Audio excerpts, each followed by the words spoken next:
මොලයක් වගේ පිම්බෙනවා. බ්ලූබෙරි ගෙඩියක් වගේ.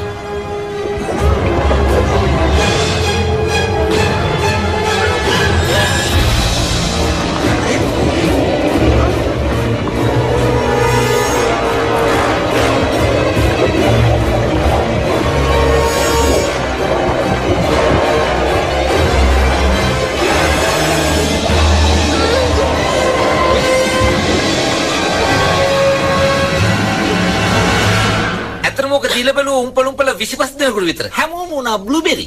හරි පුදුමයි. මං කොහොමද බ්ලූබෙරි ගෙඩියක් ගෙදර ගෙනියන්නේ? අනික දැන් එයා කොහොමද තරඟ දිනන්නේ? එයාට පුළුවන් විකටන් තරඟට යන්න. ඈ?